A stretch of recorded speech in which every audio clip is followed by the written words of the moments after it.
दुनिया की सबसे ताकतवर जो वेपन है वो है एजुकेशन। उससे बड़ा कोई वेपन नहीं है। और इसका मैं सबसे खुद एग्जांपल हूं, मतलब दूसरे को तो छोड़ ही दो। जिंदगी के एक हाफ में मैंने कोई पढ़ाई नहीं की। जिंदगी के दूसरे हाफ में मुझे समझ में आया कि यार इतनी बड़ी चीज है पढ़ाई, और उस चीज ने पूरी पूरी पूरी जिंदगी को यू टर्न दे दिया। इतनी प्यारी चीजें हैं किताबें। पहले तो सबको मुंह नहीं लगाती ही नहीं। और मैं बाहर निकलूंगा किताब खरीदूंगा। इलाहाबाद से आ रहा हूं, एयरपोर्ट पे 3 किताब खरीदी, शानदार शानदार। तो उसने कहा, दुकानदार ने मुझसे कहा, भैया आप अब भी पढ़ते हैं? मैंने कहा अब भी? ये 3 किताब मतलब 10-20 लाख कार्टेजेस, इसमें इतना माल निकालेंगे, चलेगी गोलियां। आज की जनरेशन है ना, ये एक सौ कहती है यार मेहनत ना करना पड़े, ये तो होगा ही नहीं, पॉसिबिलिटी ही नहीं है, संभव ही नहीं है। जिसको भी कुछ ना कुछ मिला है उसके पीछे एक बहुत जबरदस्त संघर्ष की कहानी है। वो कोई भी हो, वो छत्रपति शिवाजी हो, नरेंद्र मोदी हो, कोई भी, सबके पीछे एक गाथा है स्ट्रगल की। और उन्होंने बड़े मजे से स्ट्रगल किया है, क्योंकि उनको पता चल गया था कि यार कोई ऑप्शन ही नहीं है। कल एक लड़का हमसे पूछा, बहुत पढ़ता हूं पर कुछ याद ही नहीं रहता। हमने कहा अच्छा, कैसे पढ़ते हो, कैसा क्या है शेड्यूल तुम्हारा पढ़ने का? कहा सुबह उठता हूं, कितने बजे? कहा 6 बजे उठ जाता हूं, फिर पढ़ने बैठ जाता हूं। ना कुछ खाते पीते नहीं हो? नहीं खाता हूं। रात में जो है 7-8 रोटी रखता हूं, फिर सुबह रोटी दूध। तो मैंने कहा 10,000 साल तक पढ़ोगे तब भी कुछ नहीं याद होगा, क्योंकि कुछ अंदर जाएगा तब तो यहां रुकेगा। जा ही नहीं रहा है। क्यों नहीं जा रहा है? जैसे ये भरेगा ये बंद हो जाएगा। इतना जबरदस्त कनेक्शन है इसका। जहां ये भरा, फुल हुआ, इस पे लॉक लग जाता है, तुरंत चाबी लग जाती है। क्या सिस्टम बनाया मालिक ने। तो अब यहां ताला लग गया। अब जब ताला लग गया, तुम पढ़ रहे हो तो फील तो हो रहा है कि पढ़ रहे हो, जा कुछ नहीं रहा है। अगर इसमें कुछ डालना है, इसको खाली रखना पड़ेगा, क्योंकि जब भूख लगी होती है तो मन कहीं भागता ही नहीं, सिर्फ खाना मांगता है बस कि भैया खाना खिला दो। तो उनसे कहो तो खिला देंगे। ये चैप्टर तैयार करवा दे और सामने बढ़िया खाना रखो, फुल चिकन, चंगेजी, रोटी, जूस, सब रखो सामने। इसको ऐसा नहीं कि भूखा मारना है खुद को ना, पर शर्त रखनी है कि ये रखा है, ये चैप्टर तैयार करवा दे। फिर 4 घंटे पढ़े मस्ती से, सब सेव हो गया, खाना खाए, 1 घंटे नैप लिए, फिर उठे। इसको भरना है तो इसको खाली रखना। यही तपस्या है। तुम क्या समझते हो तपस्या मतलब जंगल भाग गए? वो सब भगोड़े लोग हैं। क्योंकि चेंज जब भी होगा, जब टेम्परेचर, अब ये ग्लास है, ग्लास का मेल्टिंग पॉइंट क्या है? तुम लोग तो क्या पता होगा तुम, स्टील का मेल्टिंग पॉइंट? आधा तो इंजीनियर बैठे हैं इसमें, ग्लास का मेल्टिंग पॉइंट ही नहीं पता। जाओ भैया कनाडा नौकरी वोकरी करो, कहां तैयारी कर रहे हो? तो अच्छा है तुम लोग के पेरेंट्स नहीं देखते ये सब। ये तुम घर जाओ तो बहुत मारे तुम लोगों को कि भाई इतना पैसा खर्चा करके पढ़ाया लिखाया, वो मास्टर तुमसे मेल्टिंग पॉइंट पूछ रहा था। तुम मेल्टिंग पॉइंट क्या है? स्टील का मेल्टिंग पॉइंट क्या है? तुम्हारा एकेडमिक बैकग्राउंड देखो, मैथमेटिक्स केमिस्ट्री तो पढ़ाई होगा ना 12th तक। तो अब अगर तुमको इसको चेंज करना है, मान लो इसके फॉर्म को चेंज करना है, तो इसको क्या करना पड़ेगा? मेल्ट करना पड़ेगा। तो मेल्टिंग पॉइंट देना पड़ेगा। अरे मोबाइल में देख के बता दो यार, मोबाइल रखो फिर भी टेंशन में हो। 2500 degree Celsius, 2500 degree Celsius, 2500 degree Celsius जब तुम इसको दोगे ये मेल्ट कर जाएगा। उसके बाद तुम जो फॉर्म चाहते हो वो फॉर्म दे दो। यानी चेंज के लिए टेम्परेचर चाहिए, ताप। वहीं से वर्ड बना तपस्या। तो अगर तुमको खुद को चेंज करना है तो तुमको भी अपने आप को टेम्परेचर देना पड़ेगा। तुम उससे बच रहे हो कि भैया दर्द ना हो, दर्द के बिना चेंज होता ही नहीं। जब पहले दिन भागते हो 5 किलोमीटर, कैसे काफ वगैरह में पेन होता है, वो चेंज हो रहा होता है। फिर जब दूसरे दिन भागते हो तो पेन थोड़ा कम होता है, तीसरे दिन भागते हो और कम होता है, 5वें दिन पेन ही नहीं होता, और 10वें दिन तुम सिर्फ भाग रहे होते हो। तो अगर कुछ बड़ा पाना है तो पेन, तपस्या का रास्ता अपनाओ। जो चैप्टर नहीं पढ़ा, एक पैर खड़े होकर पढ़ो, क्या कंसंट्रेशन बना रहेगा। दर्द होगा यहां पे, कोई पैराग्राफ तुमको नहीं समझ में आ रहा ना, एक पैर ऐसे खड़ा कर लो और खड़े होकर पढ़ो, और क्या कंसंट्रेशन बनेगा। बगुला ऐसा ही तो मछली पकड़ता है, एक पैर पे खड़ा होता है, उससे कंसंट्रेशन बन जाता है। सर कंसंट्रेशन नहीं बन रहा, हमने कहा बगुला हो जाओ भाई। एक पैर पे खड़ा होने के लिए तुम्हारा मन कहीं भागेगा? कहीं नहीं भागेगा, तुमको अपने आप को संभालना है, नहीं तो गिरे। अब आप देखो इंडियन सोसाइटी को, हिंदू मुस्लिम दलित सब लड़ रहे हैं आपस में। तुमने हमको मारा था, वो कह रहे तुमने हमको गाली दिया, तुम हमें मंदिर में नहीं जाने दे रहे हो। जरूरत ही क्या मंदिर में जाने की? नहीं, हमें कोई अपने घर में ना जाने दे, हम कभी ना जाएं, हम दूसरे घर में चले आए। कोई तो घर होगा जो बुला रहा होगा, आओ भगवान के पास जाना है, हाँ आओ हम दिखाएं।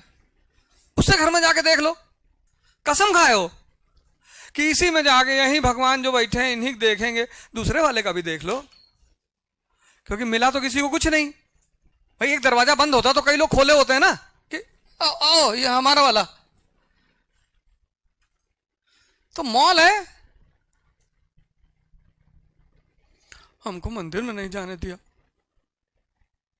अरे तो जबरदस्ती है, मन जाओ, हमको ना जाने दे, हम चर्च में चले हैं, in the name of the father and the son. स्वर्ग में नहीं जाने देंगे, हेवन चले आएंगे।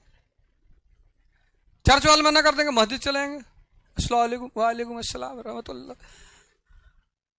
हमें क्या लेना देना है? हमें पता है भगवान गॉड इज वन, लेकिन ये बात पता करने के लिए बहुत दम चाहिए। सबको नहीं पता है, इसीलिए सब मार भी खा रहे हैं।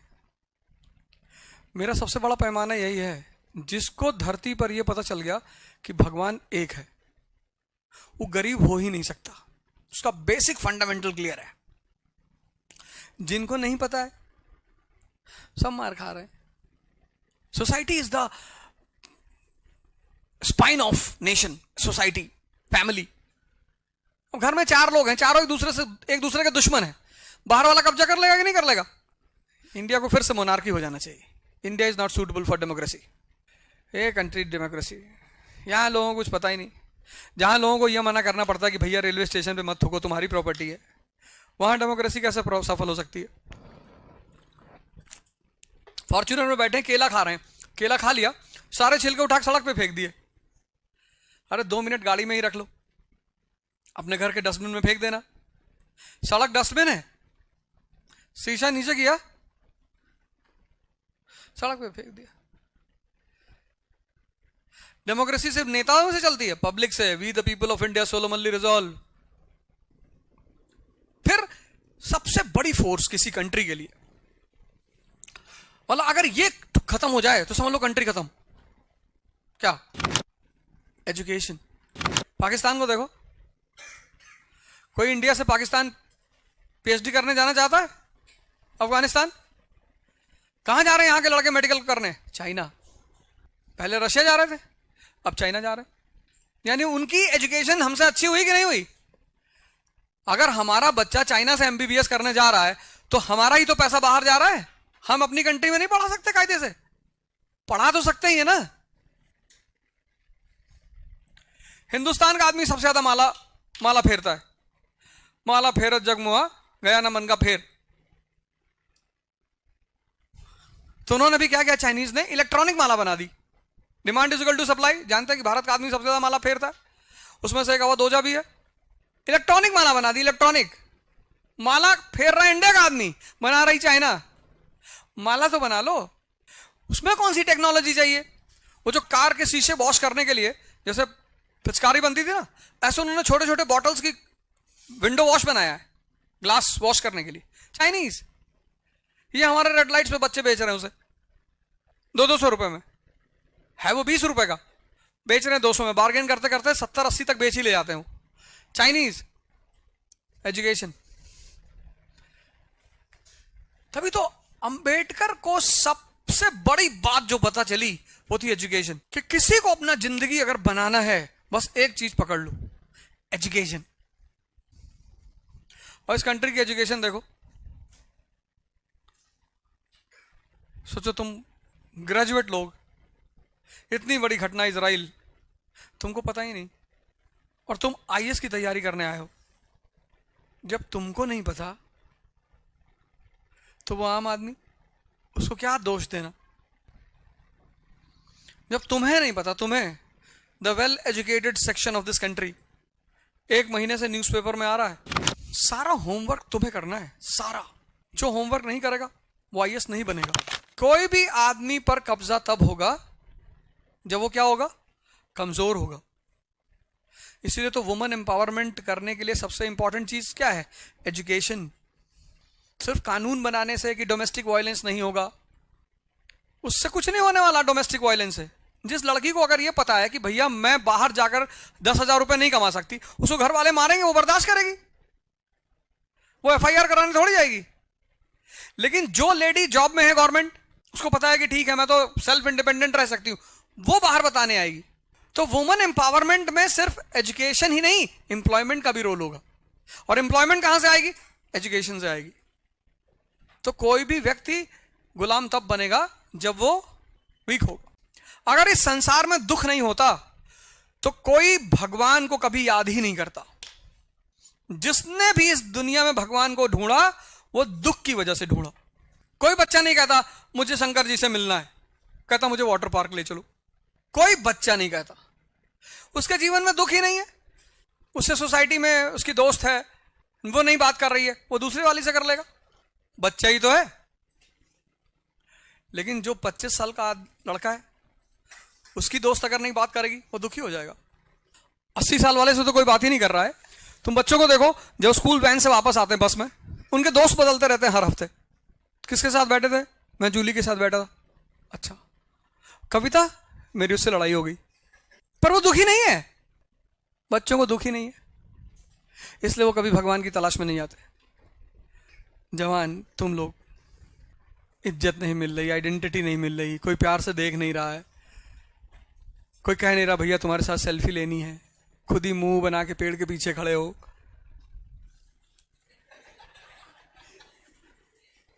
तो लग रहा है कि यार फिर मरे गिरे, मेहनत की, पढ़ाई की, आईएएस बन गए या बिजनेसमैन बन गए, फिर भी दुख पीछा, दूसरा नए तरह का दुख पैदा हो गया। अगर सारे पैसे वाले खुशी होते तो एक बात होती कि पैसे में बड़ा आनंद है ही नहीं, वो अलग परेशान है। रेमंड फैमिली को देख लो, सबसे बड़ा एग्जांपल है तुम्हारे सामने। रेमंड फैमिली, सिंघानियाज, पैसे वालों उनकी परेशानी अलग है।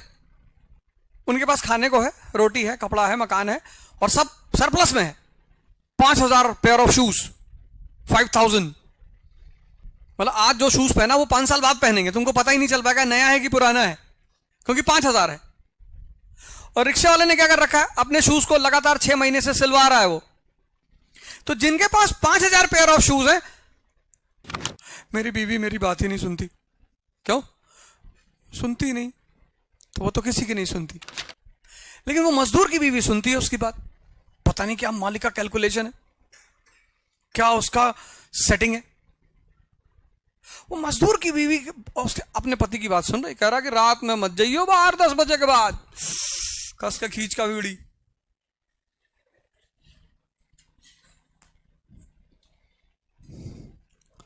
और वो जिनके पास 10,000 करोड़, 20,000 करोड़, उनकी वाइफ रात में निकली, कहा लगे don't disturb me, I will be back after 4 days। लो,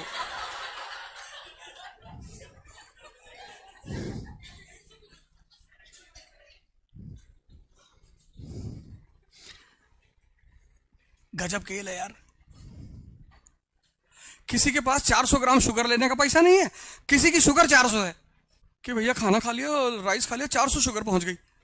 तो जो तुम्हारी बड़ी है वो बगल वाले को दे दो जिसके पास नहीं है। जितने लोगों के पास पैसा है ये अपनी घर का शुगर निकाल के बांट दे, जिनके पास शुगर नहीं उनको दे दे, इनकी शुगर खत्म हो जाएगी। पर ये बांटेंगे नहीं। ये तो दिवाली में गरीबों को सोहन पापड़ी का डिब्बा देंगे, भले इनके यहां काजू कतली सड़ जाए, पर ये नहीं देंगे। जहां दुख है, वहां जहां चैलेंज है, वहां कुछ करना है।